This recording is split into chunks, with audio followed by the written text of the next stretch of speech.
Do you formally have to give notice to a family member that is living in your home to have them vacate? And do you have to go through the eviction process if they don't leave?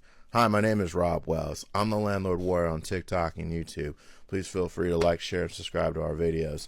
Now, I got this question the other day about, hey, do you have to give like formal written notice to a family member or someone like living in your home? And the general answer to that question is going to be yes. Here's the key takeaway from this. Okay. Anytime you let someone in your home, whether or not they're going to pay rent to you or allow them to stay in your home, for any duration of time, like you give them a room or something, hey, you can call this home for a moment, a week, a day, a year, etc. You're probably created a tenancy. In legalese, it's called a tenancy at will. And in California, to terminate a tenancy at will under Civil Code Section 789, you have to provide at least 30 days notice to get that person out formally if they refuse to leave. Now, y'all probably going to have questions about what makes a tenancy a tenancy.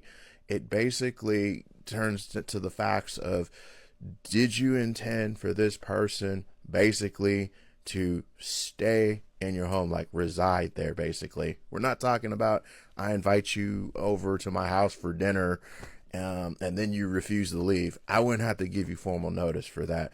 But if you give someone keys and tell them, hey, Bob, stay here on my couch, until you get back on your feet and find your other place, a new place to live, you basically you probably create a tenancy at will.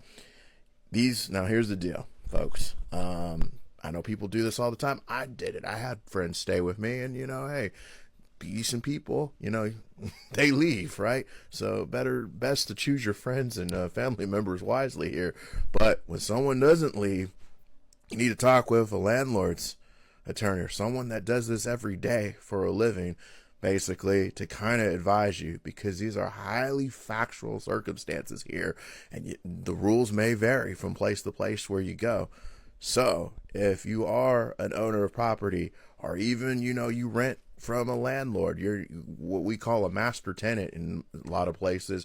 If you've rented out your home, or if you allowed someone to stay in your home, you want to talk to someone that specializes in like figuring out if you've created a tenancy or not. We're here to help you out, okay, to figure that out. If you want to get in contact with us, see our information below. If you have comments, questions, that type of deal, put them in the comments. I'll try to answer them to the best of my ability. Okay, until next time, folks, we'll talk to you then. Thanks.